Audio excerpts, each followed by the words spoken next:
बतला बतला दिया है कि युद्ध क्षेत्र में आपके हाथ से उसकी मृत्यु अवश्य होगी, इसमें कोई संदेह नहीं है। राम आपके द्वारा पूजा करने के बाद भी यदि देवी जगदम्बा पुनः वहीं वर प्रदान करती है तो भी युद्ध में निश्चित ही आपकी विजय होगी।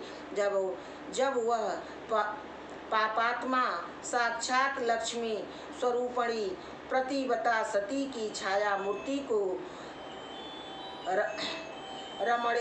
रमणेच्छा से बलपूर्वक उठा लाया, तब वे ही उस दुष्ट आत्मा रावण के विनाश के लिए रुष्ट होकर विपत्ति रूप में स्वयं उनके नगर में प्रवेश कर गई।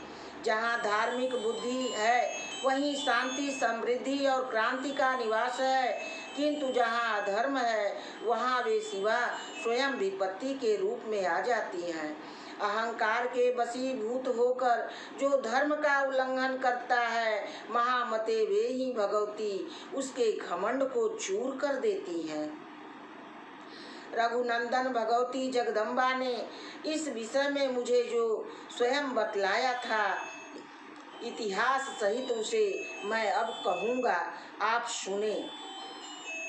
रघुत्तम, जिस प्रकार महामती भगवान महेश्वर पंचानन है, उसी प्रकार मैं भी पूर्व में 5 मुख वाला था।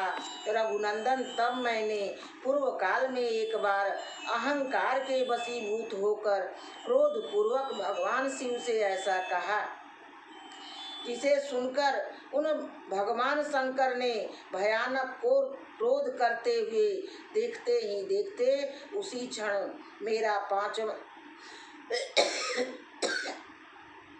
पांचवा सिर काट डाला। तदनंतर मैं चतुर्मुख होकर एक बार भगवान विष्णु के साथ उन सुरेश्वरी जगदम्बा को प्रणाम करने के लिए उनके नगर में गया। महामते, उसी समय भगवान महारुद्र भी उन महादुर्गा को प्रणाम करने हेतु वहीं आए। राम, इस प्रकार वहां मैं ब्रह्मा, महाविष्णु और भगवान महेश्वर तीनों देवता उन महादुर्गा के समीप एकत्र हुए। महामते, उसी समय मैंने उन त्रिदेश्वरी को प्रणाम करके भगवान शंकर के समीप में ऐसा कहा, माता जी, आपकी कृपा से गर्वित इन शिव ने देवताओं की सभा में मेरा 5वां सिर पकड़कर काट डाला। सुरेश्वर वंदित जगन माता, मेरे किस अपराध से इन शिव ने मेरा सिर काटा? मेरे इस वचन को सुनकर सुंदर मुख वाली उन जगदम्बिका ने मुझे इस प्रकार कहा। देवी जी बोली, बस इसे जान लो कि कर्म ही शुभ फलों और अशुभ भोगों को देने वाला है। पद्म संभव शुभ और अशुभ कर्मों का फल देने वाली एकमात्र मैं ही हूँ, स्वतंत्र हूँ, अन्य कोई नहीं है। जो जिस प्रकार शुभ अथवा अशुभ कर्म करता है, उसी प्रकार उसको शुभ अथवा अशुभ फल मिलता है, अन्यथा कभी नहीं होता। मेरा कोई प्रिय अथवा अप्रिय नहीं है। अपने किए हुए कर्म का फल मनुष्य अवश्य ही भोगता है, इसमें कोई संदेह नहीं है। अपनी पुत्री संध्या को देखकर काम के वशीभूत हुए आपने रमण करने के लिए जो विचार किया, उसी से आपको यह फल प्राप्त हुआ।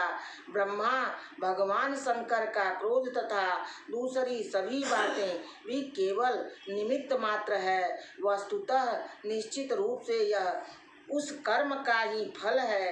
ब्रह्मा, जो भी व्यक्ति अपनी पुत्री को देखकर काम चिंतन करता है, मेरी इच्छा के कारण ही उसका सिर विच्छिन्न हो जाता है। महामते, इसीलिए मुझ अधिशास्त्री के द्वारा ही त्रिशूल से आपका यह सिर काटा गया है। इसमें भगवान शंकर का क्या दोष है? यह निश्चित जानिए कि तीनों लोकों में धर्म विरोधियों की मैं ही एकमात्र निमंत्री हूँ, अन्य कोई नहीं है।